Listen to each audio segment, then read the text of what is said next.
Should Danny Hurley change? Well, he should change some things. Yeah, I think the way he comports himself on the sideline should change. And I think some of the things that he says after a game, like what we saw in the hallway, was that a huge deal? No. But is it what you should do? I think the answer is no, too. And look, I get it that the response is, well, that's just who he is. I tend to think that's an excuse for bad behavior.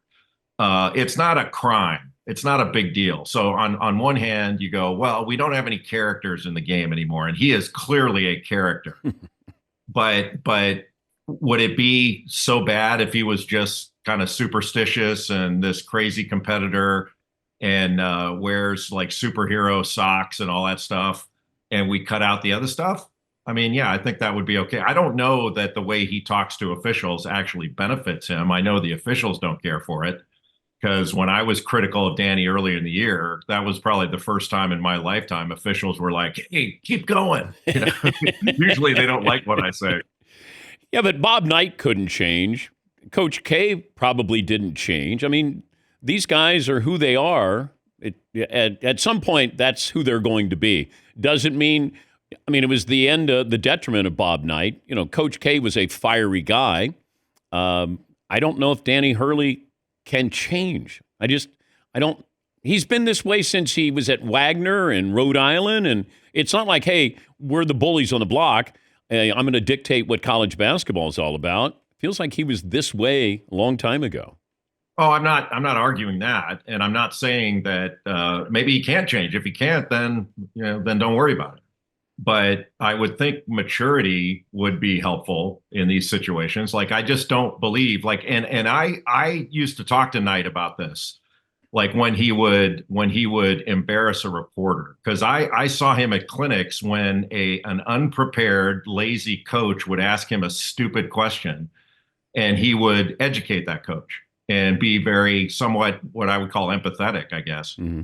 Then a reporter asked him a question that he thought was a stupid question, and he would embarrass the reporter. And I said, I was with him one time at Texas Tech, and I said, why do you do that? Like, why don't you just, like, this guy was probably covering a state fair and then a high school football game, and then he's got to come cover you. Like, why don't you help him out and educate him? And he goes, I'm too deep into I just can't. And I was like, yeah, you can. And he didn't want to. And with the one thing that I think is interesting about coaches is they love to talk about accountability, and rightfully so. Accountability is important, but they make excuses with regard to themselves at times. And kind of what you hear from Danny, some of it is reasons, and then other parts are excuses.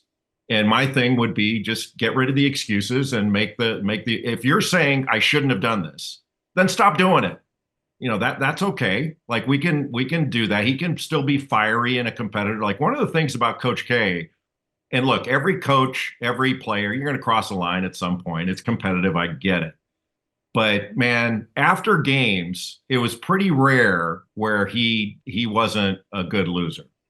It's pretty damn rare. Like, he comported himself pretty darn well. And I always admired that about him. Win or lose after the game, he had empathy.